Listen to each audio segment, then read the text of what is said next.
विकलेल्या प्लॉटच्या क्षेत्रापेक्षा जास्त क्षेत्र एका व्यक्तीच्या खरेदी दस्तावर नोंद झालं होतं।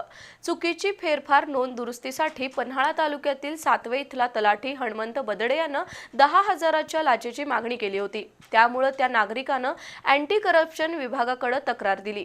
त्यापूर्वीच तलाठ्यानं 4,000 रुपयांची लाच स्वीकारली होती। त्यानंतर आणखी 6,000 रुपये लाचेची मागणी केल्याबद्दल हणमंत बदडे याच्या विरोधात कोडोली पोलिसात गुन्हा नोंद झालाय। पन्हाळा तालुक्यातील सातवे इथं एका व्यक्तीनं प्लॉट विक्री केली। विकलेल्या प्लॉटच्या क्षेत्रापेक्षा जास्त क्षेत्राची खरेदी दस्तावर नोंद झाली। त्यामुळे चुकीच्या नोंदीची दुरुस्ती करण्याबाबत त्या व्यक्तीनं सातवे गावचा तलाठी हणमंत बदडेकडे अर्ज केला होता। या कामासाठी तलाठी बदडेनं त्या व्यक्तीकडे 10,000 रुपये लाचेची मागणी मागितली होती। तसंच लाचलुचपत प्रतिबंधक विभागाकडे त्या व्यक्तीनं तक्रार देण्यापूर्वीच तलाठी बदडे यानं 4,000 रुपये लाच घेतली होती। कामाच्या पूर्ततेसाठी आणखी 6,000 रुपये देण्याची मागणी तलाठ्यानं केली होती।